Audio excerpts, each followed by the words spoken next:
J'aime le fait qu'indépendamment de combien le diable essaye, il ne peut pas me faire avoir une mauvaise attitude. Il peut essayer, il peut faire des problèmes, il peut venir à moi de différentes façons, mais si je choisis d'avoir une bonne attitude, il ne peut pas me faire avoir une mauvaise, et il ne peut pas vous faire cela non plus. Vous savez, quelque chose qui met sur le cœur très puissamment cette année, que vous pouvez appliquer dans à peu près tout domaine de votre vie, ça semble juste sortir de moi tout le temps. Alors, j'ai pensé que peut-être ce sera juste un thème vraiment puissant pour moi cette année, et c'est qu'il y a deux types de gens dans le monde. Il y a des gens qui font les choses exprès, et il y a des gens qui sont plutôt passifs, à des degrés variés, et il y a des gens qui sont juste presque totalement passifs, et la vie pour eux est juste un cauchemar. Mais les personnes passives veulent que de bonnes choses leur arrivent, mais ils ne feront rien et attendront de voir si elles arrivent.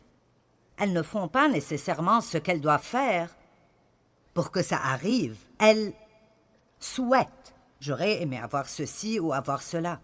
Elles regardent d'autres personnes qui ont ce qu'elles auraient aimé avoir, mais elles ne veulent pas faire ce que d'autres ont fait pour arriver là. Les personnes passives doivent toujours attendre d'avoir envie. Elles attendent un sentiment, ou de penser que c'est le moment, ou que tous leurs amis le fassent, ou que ce soit plus facile. Les personnes passives ne finissent jamais avec le meilleur de quoi que ce soit. Elles finissent toujours par s'en sortir et elles blâment souvent les autres. Elles blâment tout le monde parce que la vie a été difficile pour elles. Mais après, il y a des gens qui sont des personnes résolues. Et je veux vraiment voir plus de gens comme ça. Vous savez, j'espère que je n'ai pas l'air d'un discréé cette année, mais j'ai continuellement ceci sur le cœur, que les gens doivent apprendre, que vous étudiez ceci, et puis vous le faites exprès. Vous ne le faites pas parce que vous le ressentez ou vous le voulez ou les groupes que vous fréquentez le veulent ou vous pensez que c'est une bonne idée. Vous le faites parce que c'est juste. Et vous croyez que si vous faites ce qui est juste avec une bonne attitude du cœur, vous obtiendrez ultimement un bon résultat. Résolu ou passif? Eh bien, ce week-end, je veux vous parler de la puissance de l'attitude. Savez-vous que l'attitude change tout? Une bonne attitude peut vous donner une vie supérieure et une mauvaise attitude vous donnera toujours une vie inférieure. Amen. Dans Éphésiens 4, 22 à 24, voici quelques versets que j'aime vraiment.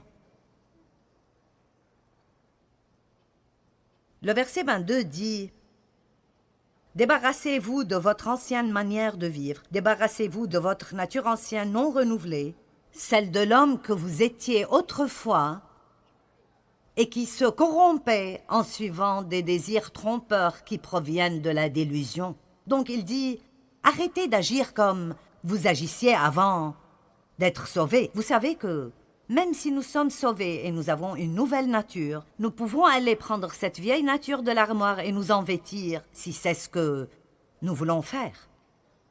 Alors vous devez la garder morte. Elle est morte, mais vous devez lui rappeler qu'elle est morte. Débarrassez-vous de votre ancienne nature. Et dépassons le verset 23 pour un moment. Et le verset 24 dit « Et revêtez-vous de la nouvelle nature, l'homme régénéré, créé conformément à la pensée de Dieu pour être juste et saint. » Donc arrêtez d'agir comme vous agissiez avant et commencez à agir comme il faut. C'est très simple. Eh bien, comment puis-je faire cela? Verset 23 est le lien. C'est le lien de la vie ancienne à la vie nouvelle. Et soyez constamment, dites tous constamment. Maintenant, vous voyez, les gens passifs n'aiment pas beaucoup ce constamment. Et soyez constamment renouvelés quant à votre esprit et votre intelligence. Ayez une nouvelle attitude mentale et spirituelle. Y a-t-il quelqu'un ici qui a eu une mauvaise attitude aujourd'hui? Le reste d'entre vous a besoin de délivrance ou... Écoutez, je ne me souviens pas exactement, mais je sais que j'ai eu au moins 7 ou 8 fois aujourd'hui où j'ai dû rapidement, résolument choisir d'arranger mon attitude. Donc, peu importe depuis quand vous êtes sauvé, ou combien vous priez chaque matin, vous aurez l'opportunité de devoir décider si vous voulez être résolu ou passif, si vous allez avec ce que vous ressentez. Il y a des choses qui me sont arrivées, pas même de grandes choses, mais de petites choses qui m'ont fait me sentir mal. Ce soir, j'ai dû essayer 7 fois pour mettre mes lentilles dans les yeux. Et je n'ai pas aimé ça. Et puis j'ai sorti ma bombe de lac et la canette ne marchait pas. C'est une de ces canettes où vous pressez et ça fuit et j'étais sur la route, je n'ai pas ma laque à cheveux, mes lentilles ne marchent pas, j'enseigne sur l'attitude. Allez. Et vous voyez, la personne qui est déterminée de garder une bonne attitude, ça ne veut pas dire qu'elle a envie d'avoir une bonne attitude. Ça ne veut même pas dire qu'avoir une bonne attitude semble nécessairement être juste. Mais elle le fait parce qu'elle sait au fond de son cœur que la parole est vraie et que si nous faisons les choses de la façon dont Dieu nous dit de les faire, nous aurons ce que Dieu dit que nous pouvons avoir. Mais il n'y a pas de raccourci. Je dis toujours qu'il n'y a pas de percée éclair. Vous pouvez tout obtenir dans ce monde au volant. La nourriture drive-in, les photos drive-in, n'importe quoi drive-in, nettoyage drive-in, mais vous ne pouvez pas avoir de percée drive-in. La seule façon de l'obtenir est en passant par.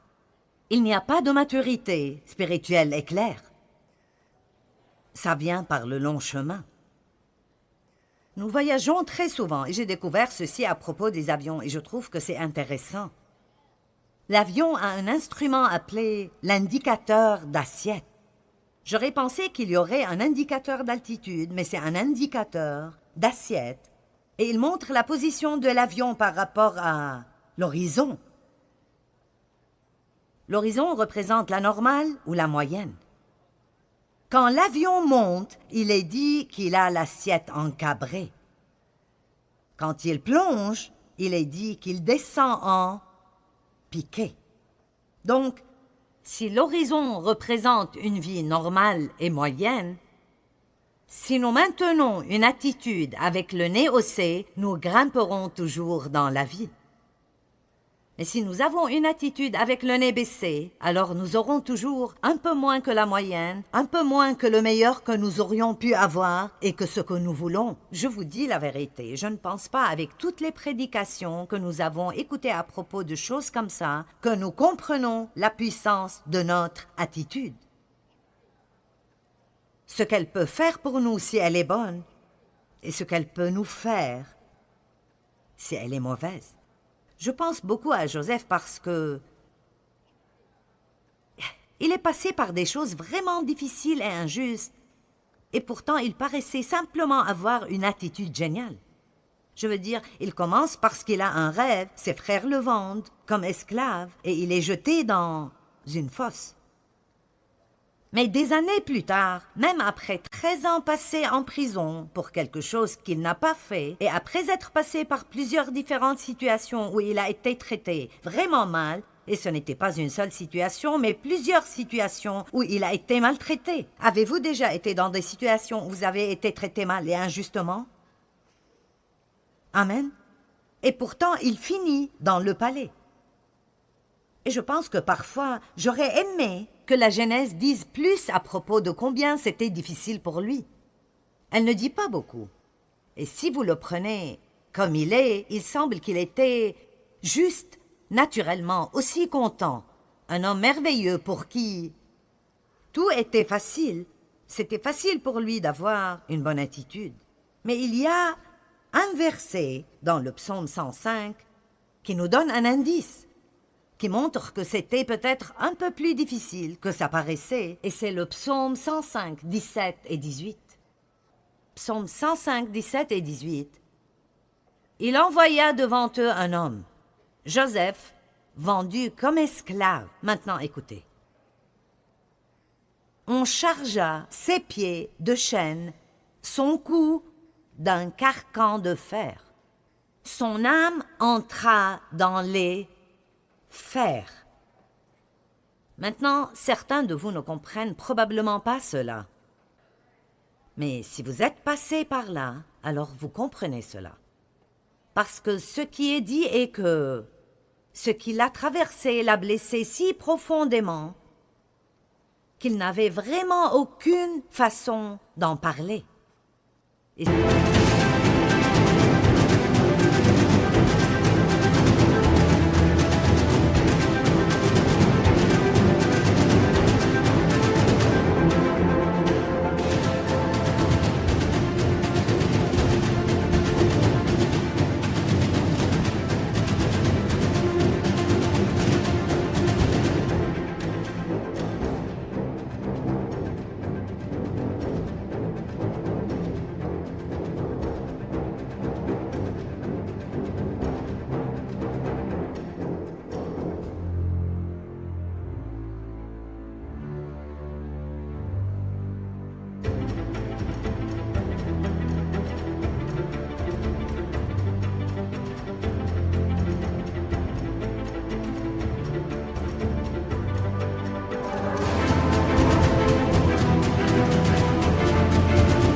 Ce qu'il a traversé, l'emprisonnement, les gens qui ont menti à son propos, ce que ses propres frères lui ont fait, savoir ce que son père devait ressentir, toutes les choses par lesquelles il est passé, ça a fait quelque chose dans son âme. Et au lieu de ses fers qui étaient sur ses poignets et ses chevilles pour le contrôler, son âme est devenue comme du fer. Et il a pu faire la volonté de Dieu. Mais laissez-moi vous dire quelque chose. Quiconque traverse la vie et maintient une bonne attitude, c'est quelque chose que vous allez devoir faire exprès. Vous ne pouvez pas être passif, ça doit être avec résolution. Et nous le faisons pour la gloire de Dieu, pas juste pour obtenir une récompense. Vous savez, les gens me demandent tout le temps dans ma position, eh bien, qu'est-ce que tu espères pour cette année? Que sera le thème principal de ton enseignement cette année? Je dis, ce sera comme ça a toujours été, grandissez. Parce que je crois que c'est ce que Dieu veut pour son Église. Il veut que nous soyons capables de sortir dans le monde et de vivre une vie qui le représente. Ça ne fait aucune différence ce que nous faisons ici. C'est ce que nous faisons dehors qui fait toute la différence. Et vous savez, c'est facile quand la musique est bonne et vous avez de merveilleux prédicateurs et toutes ces choses merveilleuses qui arrivent. C'est génial de juste être content et d'être heureux. Mais la vérité est que vous devrez retourner chez vous. Je suis désolée, mais ça va se terminer. Et vous devrez aller à la maison. Et c'est là qu'il faut que ça marche. C'est là que ça doit vouloir dire quelque chose. Est-ce que quelqu'un peut dire amen? L'indicateur d'assiette ou la position de l'avion peut être changé par le pilote par un simple ajustement. Et si vous avez un indicateur encabré, gardez-le. Mais si vous avez un indicateur en piqué, j'aimerais vous encourager de prendre une décision ce soir que vous n'allez pas retourner avec un indicateur en piqué et que vous allez faire un ajustement d'attitude avant de quitter cet endroit, simplement en prenant une décision que les choses sont comme elles sont, mais je vais apprendre à être victorieux malgré tout.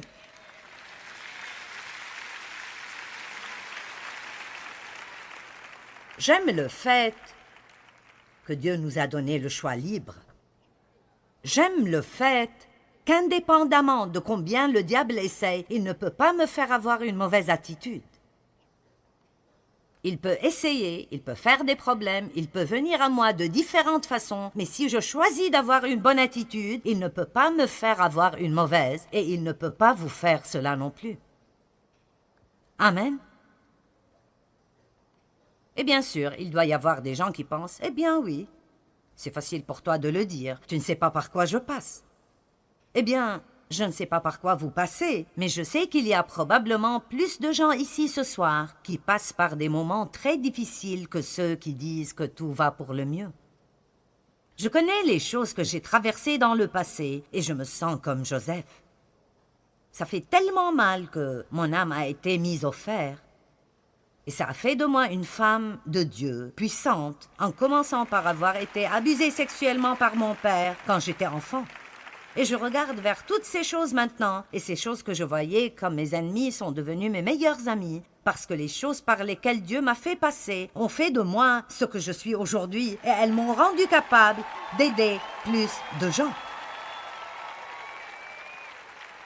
Alors, au lieu d'être amers quand nous avons des problèmes, ne les laissons pas nous rendre amers. Je ne dis pas qu'ils sont bons, je ne dis pas qu'ils sont amusants. Je pense que Joseph est probablement passé par des temps très difficiles. On dirait en quelque sorte que quand Daniel était dans la fosse aux lions, il n'était pas nerveux du tout. On dirait qu'il a juste pris une pierre et s'est couché et a dormi toute la nuit. Je sens qu'il devait y avoir un peu de tremblement et un peu de nervosité là dans la fosse aux lions. Nous devons être déterminés d'être ce que Dieu veut que nous soyons. Vous comprenez ce que je dis quand je parle de la différence entre une personne résolue et une personne passive? Et parfois, nous ne voulons pas être résolus. J'ai enseigné un message cette année et je le ferai pour la télé. Il s'appelle « Quand votre lève-toi et va se lève et s'en va ». Et quand votre lève-toi et va se lève et s'en va, vous devez vous lever et d'aller le récupérer. Vous ne pouvez pas être passif et juste attendre d'avoir envie de faire ce qui est juste. Viktor Frankl, quand il était dans un camp de concentration en Allemagne, a dit « La dernière partie de la liberté humaine est celle que personne ne peut voler, et c'est de choisir notre attitude dans n'importe quel ensemble de circonstances. » Donc cet homme est dans un camp de concentration, et ils étaient traités incroyablement mal. Et il a dit, il y a une chose que Hitler ne peut pas me prendre, et c'est mon choix de maintenir une bonne attitude. C'est merveilleux, n'est-ce pas? C'est absolument merveilleux. Une attitude est notre pensée appliquée extérieurement. Et vous savez, une attitude est quelque chose que vous ne pouvez juste pas cacher. Vous savez cela? Elle apparaîtra sur votre visage. Elle apparaîtra dans votre langage corporel.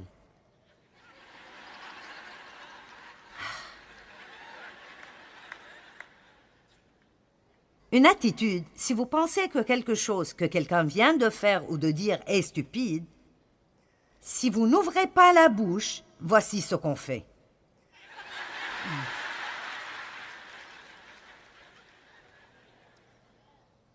Je sais que si Dave fait quelque chose que je n'aime pas, je ferai... Et que dire de quand vous...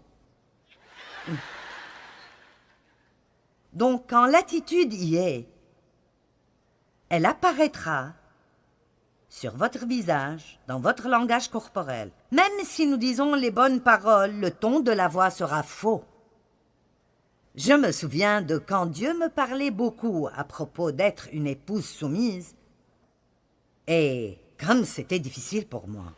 Et alors, je suis finalement arrivée au point où quand Dave me disait de faire quelque chose que je ne voulais pas faire, je disais « Oui, chérie ». Maintenant, combien d'entre vous comprenez qu'avec ce « oui, chérie », je disais en fait « Eh bien, je le ferai », mais je n'aime pas du tout cela. Dans la Genèse chapitre 4, versets 5 à 7, nous voyons la situation de Caïn et Abel. Et je veux vous montrer quelque chose à propos de cela. Mais il ne porta pas un regard favorable sur Caïn et sur son offrande. Caïn fut très irrité et son visage fut abattu. Maintenant, vous voyez, quelque chose arrivait dans son cœur qui se montrait sur son visage. Vous voyez, c'était dans son cœur, mais se manifestait sur son visage. Il était irrité et indigné, et alors il est devenu abattu et déprimé. Je me demande combien de personnes déprimées il y a dans le monde qui, si elles étaient vraiment honnêtes envers elles-mêmes, c'est parce qu'elles sont irritées ou amères ou rancunières, et ce n'est peut-être pas toujours le cas. Il y a des choses physiques, il y a des choses émotionnelles qui peuvent causer la dépression, mais beaucoup de cela n'est pas quelque chose qui doit être traité médicalement, c'est quelque chose qui doit être confronté.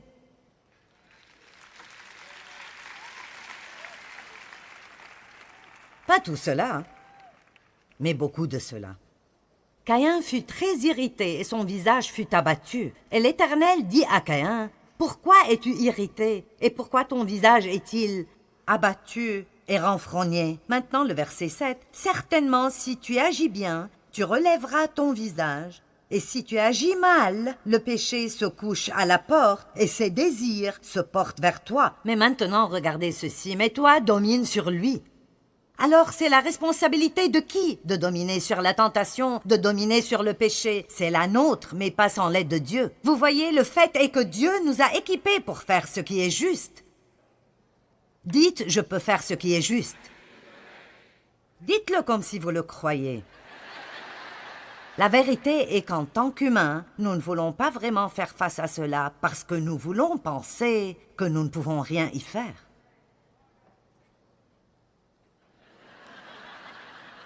Est-ce qu'on s'amuse? 2 personnes s'amusent. Ça ne fait rien, je m'amuse. Maintenant, ma fille me disait de ma petite fille que son père, mon gendre, lui a dit de faire quelque chose la semaine dernière. Et elle est en fait vraiment beaucoup comme moi. Sauf que j'ai... Vous savez, 70 ans de raffinement. Elle a 12 ans maintenant, donc elle est comme la Joyce Meyer, non brisée, non crucifiée. Et elle me ressemble même vraiment beaucoup. Elle s'appelle Emily, donc son père lui a dit de faire son lit et elle a dit non. Alors, ils ont eu cette dispute. Et elle ne s'excusait jamais, elle ne s'excusait pas. Eh bien, ma fille a dit qu'elle a remarqué que toute la journée, elle était déprimée et de mauvaise humeur, juste déprimée tout le temps. Finalement, après 5 heures cet après-midi, elle est allée chez son père et elle a dit qu'elle était désolée. Et Laura a dit, j'ai remarqué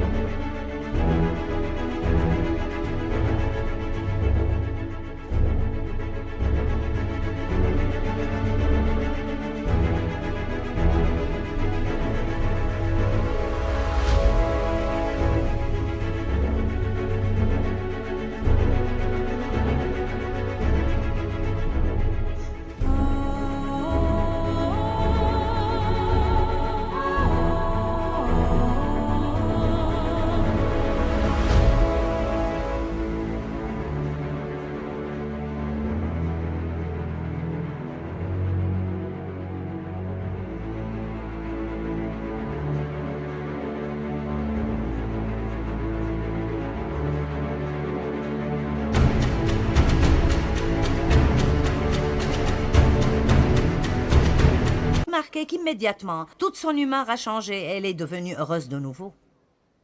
Maintenant, quel message est-ce? Comme il y avait toujours quelque chose en elle qui n'était pas résolu. Allons maintenant, si vous êtes mécontent aujourd'hui, peut-être que vous devriez regarder ce que vous avez fait hier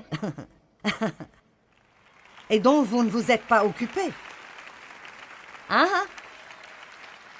Une nuit, je ne pouvais pas dormir. Il était près de 5 heures du matin et je dors normalement plutôt bien. Alors là, finalement, je me suis levée et j'ai dit « Dieu, qu'est-ce qui cloche? J'aurais dû demander à 10 heures du soir. » Et immédiatement, il m'a montré quelque chose que j'ai fait le jour précédent quand j'ai maltraité quelqu'un et que je devais me repentir et m'excuser. Je lui ai demandé de me pardonner. Je lui ai dit, aussitôt que je peux faire un téléphone le matin, je m'excuserai et je suis retournée dormir. Vous savez quoi? Dieu nous aime trop pour nous laisser seuls dans notre situation et il continue de nous poursuivre et jusqu'à ce que nous décidions de faire les choses à sa façon. Dieu a une vie où nous grimpons et nous devons avoir une attitude avec le nez vers le haut si nous voulons jouir de la vie qu'il veut que nous ayons. Je veux que vous montiez tous plus haut dans cette nouvelle année. Nous sommes la tête et pas la queue. Nous sommes au-dessus et pas au-dessous. Nous pouvons prêter et ne jamais avoir à emprunter. Pas avec une attitude avec le nez baissé. Mais nous devons avoir une attitude avec le nez haussé. Et chaque jour, tous les jours, chacun d'entre nous devra choisir de nous sentir désolé envers nous-mêmes ou d'avoir une bonne attitude. Chacun d'entre nous. Le choix vous appartient, le choix m'appartient. La meilleure façon de maintenir une bonne attitude dans toute situation est de réaliser à l'avance que tout dans la vie n'ira pas nécessairement de la manière que nous désirons et nous devons juste prendre une décision qu'à travers Christ nous pouvons être heureux et satisfaits et avoir une bonne attitude quelle que soit notre situation. C'est ce que Jésus a fait et c'est ce qu'il nous encourage à faire. L'apôtre Paul n'a jamais prié pour les gens pour que tous leurs problèmes disparaissent. Il priait pour qu'ils puissent toujours maintenir un bon tempérament, quelle que soit leur situation présente. Et tout cela arrive d'après la façon dont nous pensons aux choses. Si je me lève le matin et je suis déterminé que tout arrivera comme je veux, et ça se fera de cette façon ou pas du tout, alors j'aurai probablement une mauvaise journée. Mais si je me réveille et je fais un peu de réflexion en avance, Dieu, voici les choses que je voudrais voir arriver. Je prie pour qu'elles arrivent. Mais je sais aussi qu'à travers toi, je peux faire tout ce que j'ai besoin de faire et je veux te glorifier et bien te présenter aujourd'hui.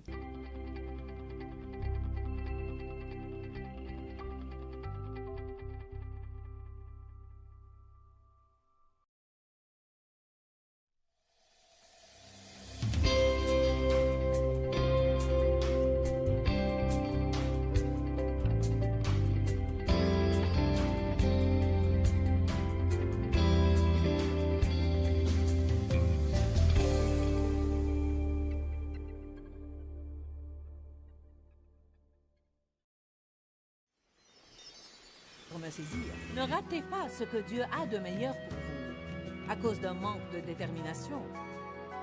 Restez avec nous, donc jouissez de votre vie.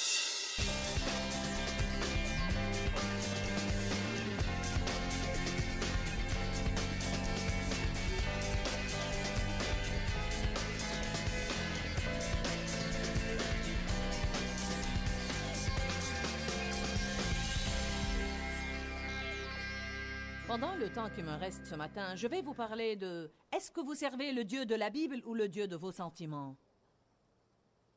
Le Dieu de nos sentiments a un D minuscule, ce qui signifie qu'il n'est pas un vrai Dieu du tout. Mais souvent, nous faisons de nos sentiments un Dieu en nous inclinant devant eux. Nous adorons celui devant qui nous nous inclinons. Bonjour. Beaucoup de gens vénèrent leurs sentiments parce qu'ils ne s'occupent que d'eux. Romains 8:8, ouvrez vos Bibles.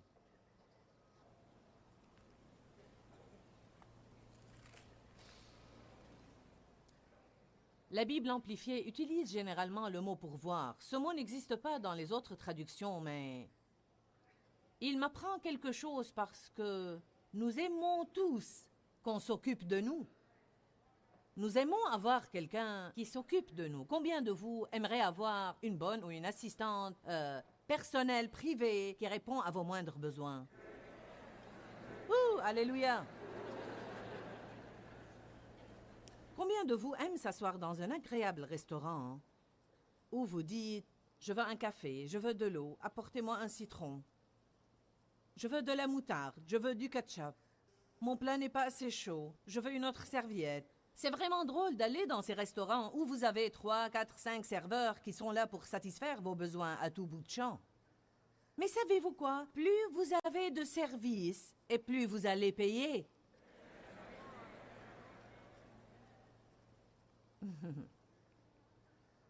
Il vous coûterait moins d'avoir quelqu'un venir nettoyer votre maison une fois par semaine que d'avoir une assistante à plein temps qui vous suit partout et satisfait vos moindres caprices. Alors nous devons comprendre que si nous servons la chair, nous allons recevoir la facture.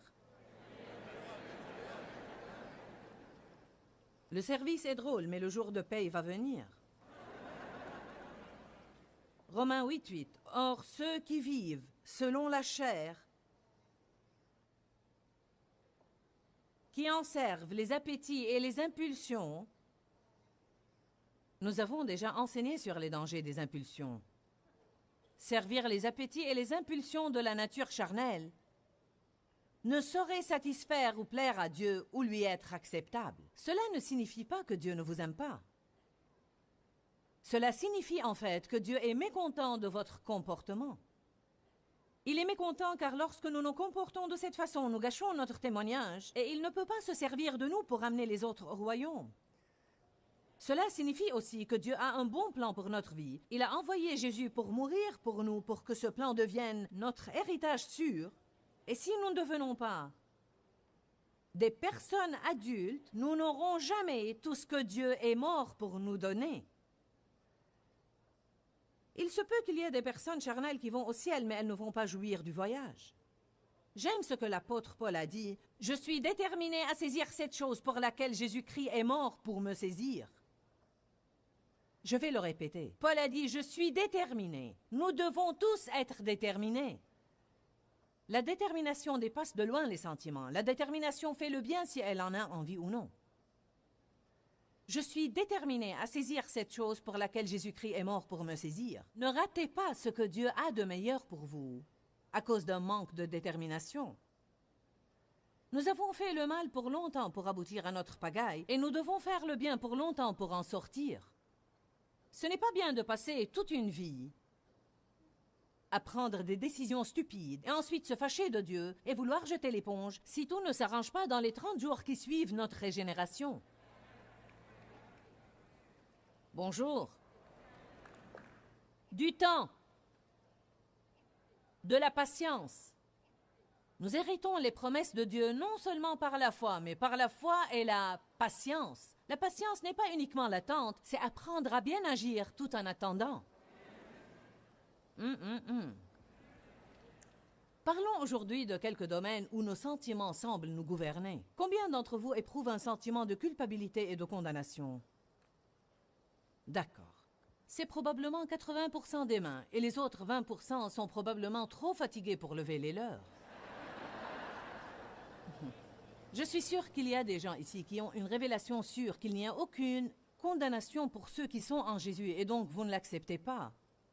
Mais ce n'est probablement qu'une poignée d'entre vous, car partout où je vais, je demande combien de personnes souffrent de la culpabilité et la condamnation. Et c'est toujours un énorme pourcentage de gens. Beaucoup de gens souffrent de culpabilité et de condamnation. Et la Bible dit clairement, écoutez-moi, que Jésus a pris sur lui non seulement notre iniquité, mais aussi la culpabilité. Eh bien, écoutez, soit qu'il l'ait, soit que vous l'ayez. Je vais élaborer un petit peu ce matin, car le sujet est important. Allez à 1 Jean 1,9. Est-ce que vous allez croire vos sentiments ou la Bible? Eh bien, je me sens coupable. Ça n'a aucune importance. Arrêtez de dire ce que vous sentez et dites ce que la Bible dit. Je me sens coupable, j'ai si mauvaise conscience, je suis tout patraque. Je ne veux pas savoir comment vous vous sentez, mais ce que la parole dit. Dieu ne veut pas savoir comment vous vous sentez, il veut savoir ce que la parole dit. Je ne veux pas dire que Dieu ne s'intéresse pas à vos sentiments. Je ne veux pas le dire comme si Dieu avait un cœur dur. Mais je dis simplement que pour que Dieu nous aide, nous devons être d'accord avec lui et en désaccord avec l'ennemi qui se sert de nos sentiments pour nous duper.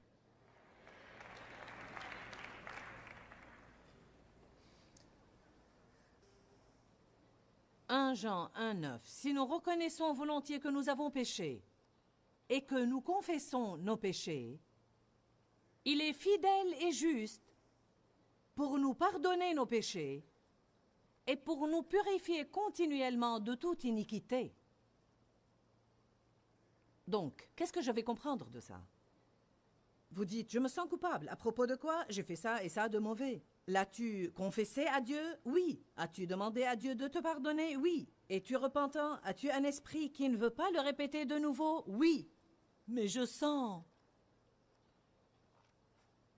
Dieu n'est pas...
pour mentir. Quand il dit que si je confesse et me repens, je suis pardonné, alors je suis pardonné. Et s'il dit que je suis pardonné, je vais dire que je suis pardonné. Si nous disons ce que la parole dit, le diable va se lasser de venir essayer de nous duper au moyen de nos sentiments, mais si nous continuons de dire ce que nous sentons, les sentiments n'en deviendront que plus forts. Donc, lorsque je me sens coupable, même si je me suis repenti et que j'ai prié et demandé à Dieu de me pardonner, si je fais les 100 pas en me sentant patraque, coupable et condamné, et incapable de faire le bien, ce que je dois faire, c'est parler à haute voix au diable et vous aussi. Je dois ouvrir ma bouche et parler à haute voix dans ma maison, et je dois dire, écoute diable, je te réprime, je suis pardonné. D'après ce que dit 1 Jean chapitre 1 verset 9, je suis pardonné. Dieu est fidèle, il n'est point un homme pour mentir, et peu m'importe combien va durer ce sentiment. Je sais que tu essayes de me duper au moyen de mes sentiments, et je ne crois pas mes sentiments, je crois la parole.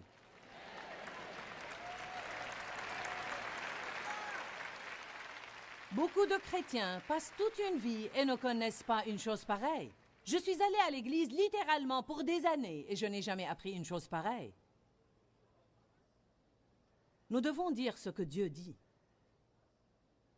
La Bible dit que nous pouvons appeler les choses qui ne sont point comme si elles étaient. Tout ce que la parole dit, je peux le dire. Tout ce que la parole dit, vous pouvez le dire. Vous ne pouvez pas commander. Ce n'est pas déclarer et recevez où vous exigez absolument tout ce que vous voulez.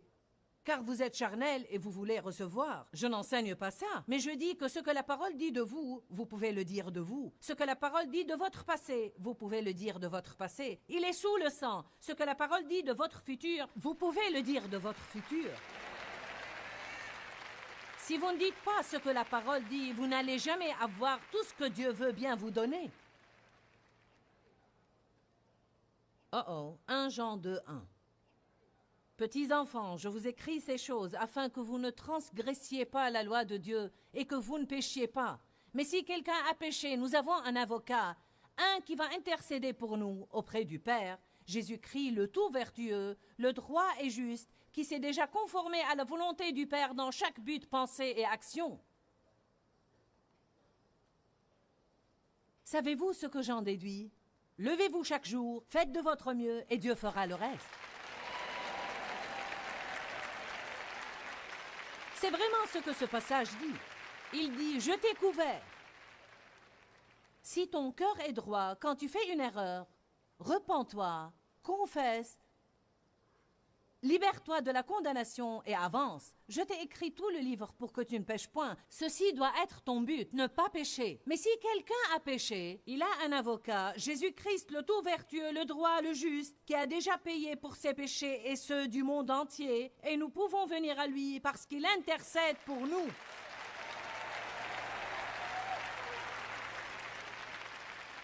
Allez maintenant à Hébreux 10, car c'est un passage merveilleux.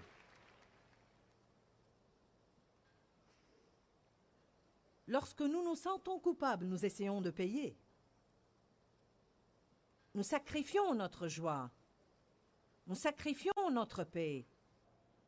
Nous sacrifions notre droit acheté par le sang de nous sentir justes dans la présence de Dieu. Si une chose a été déjà payée, nous ne devons pas la payer de nouveau. Quand quelqu'un m'offre un cadeau, je ne reviens pas au centre commercial pour essayer de le payer. J'étais dans un restaurant hier et une dame m'a vu là-bas et m'a acheté un cadeau. C'était gentil à elle de penser à moi et elle me l'a donné. Lorsqu'elle est partie, je n'ai pas regardé le reçu pour voir d'où elle l'a acheté et retourné au magasin et le payer de nouveau. Allez maintenant. Nous faisons ça quand nous essayons de payer pour nos péchés. Nous ne pouvons pas payer. Rien de ce que nous avons n'est une offrande qui est acceptée par Dieu. Le comprenez-vous? Sous l'Ancien Testament, que nous allons examiner à travers Hébreux 10, 11 pour commencer, nous voyons que la même offrande devait être présentée encore et encore et encore et encore. En outre, tout sacrificateur humain se tient debout chaque jour, à l'autel de son service, officiant et offrant les mêmes sacrifices encore et encore. Dites tous encore et encore. Dites-le de nouveau. Encore une fois. Êtes-vous fatigué de faire la même chose stupide encore et encore et encore et encore et encore? Êtes-vous fatigué de faire une erreur, vous repentir, vous sentir coupable pour 3 jours, finalement vous vous sentez en bon état, vous faites une autre erreur, vous vous repentez, vous avez mauvaise conscience pour 3 jours, vous vous en sortez finalement, vous faites une autre erreur, vous vous repentez, vous avez mauvaise conscience pour 2 jours? C'est l'Ancien Testament. Ce n'est pas le Nouveau Testament. Dans l'Ancien Testament, leurs péchés étaient couverts et non effacés. Alors, ils ne pouvaient jamais se débarrasser du sentiment de culpabilité. Seul le sang de Jésus peut purifier la conscience de chaque croyant. Je vous encourage par la foi à appliquer le sang de Jésus sur votre conscience. Je le fais dans la prière. J'applique le sang de Jésus sur ma conscience, car seul le sang de Jésus peut purifier ma conscience. Amen. Je ne parle pas ici de mener une vie nonchalante, dissolue et insouciante, et de penser que vous faites une promenade libre. Je m'adresse aux personnes qui essayent de faire de leur mieux.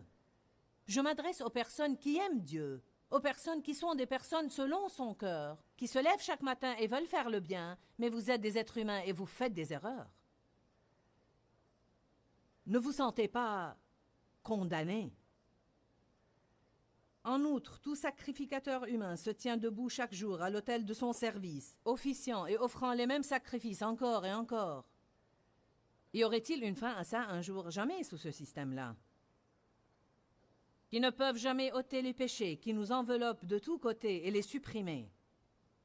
Tandis que lui, Jésus, après avoir offert un seul sacrifice pour nos péchés, qui va servir pour toujours, s'est assis à la droite de Dieu. Lorsque vous vous asseyez, cela équivaut à dire que vous entrez dans le repos. J'ai fini le travail, je me repose.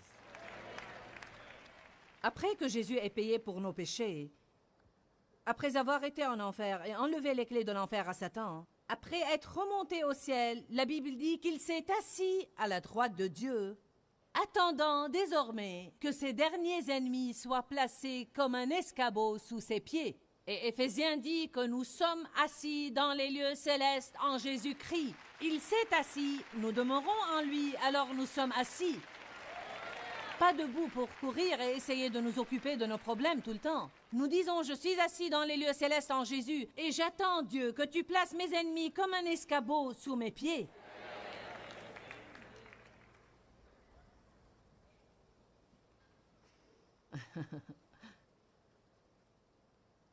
Vous pouvez même dire des choses comme « Sais-tu quoi, diable? Peu importe combien de temps ces sentiments persistent, je ne vais pas les croire. » Alors tu perds ton temps. Je ne vais pas croire mes sentiments parce que j'ai la parole. Mes sentiments ne sont pas la vérité. La parole de Dieu est la vérité. Peu importe ce que je sens, voilà en quoi je crois. Mais combien d'entre vous voient avec moi que nous parlons beaucoup de ce que nous sentons et que nous ne parlons pas de ce que dit la parole? Eh bien, confession positive, confession positive. Pensez-vous que cela vous servirait à quelque chose d'être négatif? Je veux dire, est-ce que vous êtes en train de profiter de parler de vos sentiments tout le temps? Seules les personnes idiotes font une chose, obtiennent un mauvais résultat et continuent à la faire. Amen?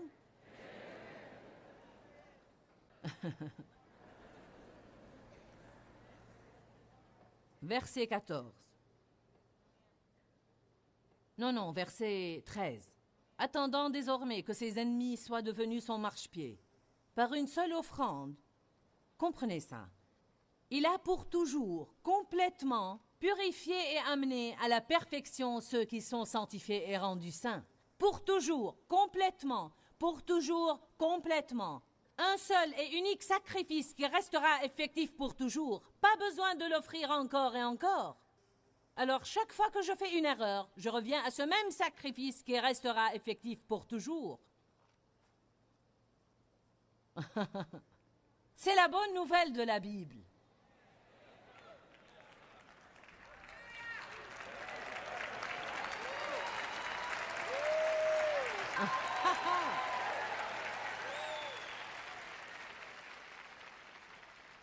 Romains 8, 34. Qui nous condamnera? Serait-ce Dieu qui nous aime, qui a envoyé Jésus pour mourir pour nous? Serait-ce Jésus qui nous condamnera, lui qui est mort pour nous? Non.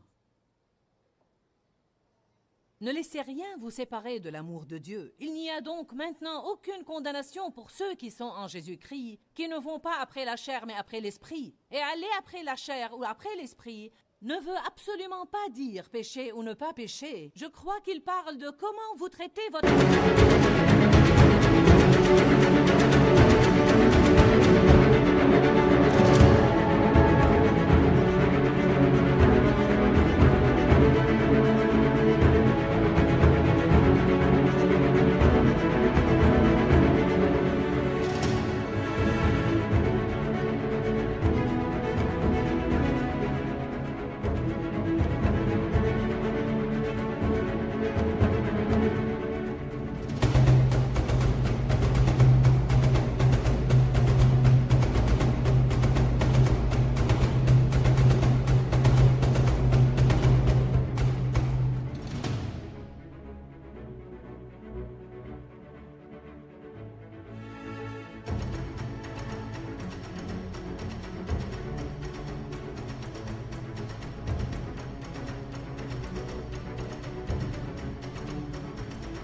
péché une fois que vous l'avez commis.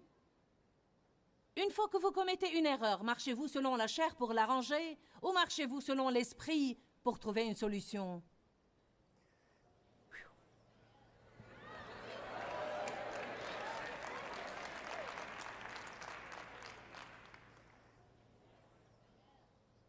On ouvre la porte pour Satan à travers l'incroyance ou à travers une foi erronée.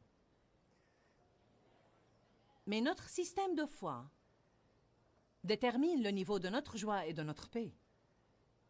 Romains 15, 13 dit que le Dieu de l'espérance vous remplisse de toute joie et de toute paix dans la foi. Vous vous sentez malheureux? Posez-vous des questions sur votre foi. Vous vous sentez malheureux? Examinez vos pensées. Il ne s'agit pas de ce que les autres nous font, ni de nos circonstances, mais de notre façon de les voir.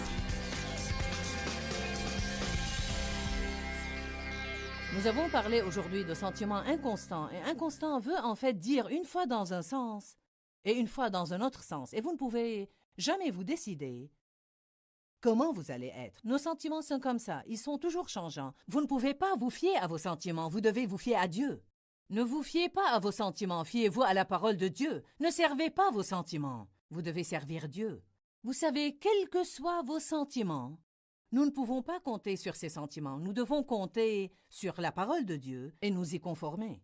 Je pense que beaucoup de gens ont des problèmes avec leurs émotions. Ils sont émotionnellement blessés, ils sont émotionnellement perdus.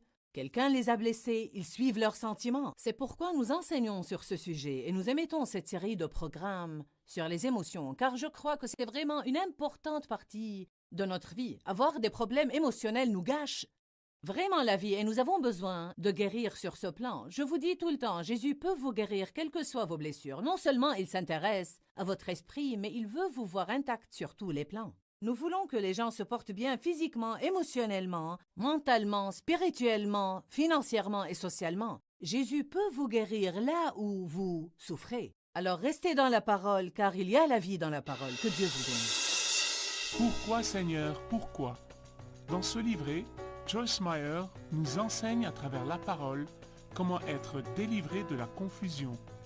Pour obtenir ce livret gratuitement, écrivez-nous à Joyce Meyer, boîte postale 40095-6300, Larnaca, Chypre. Ou bien visitez notre site web www.joycemeyer.org/fr.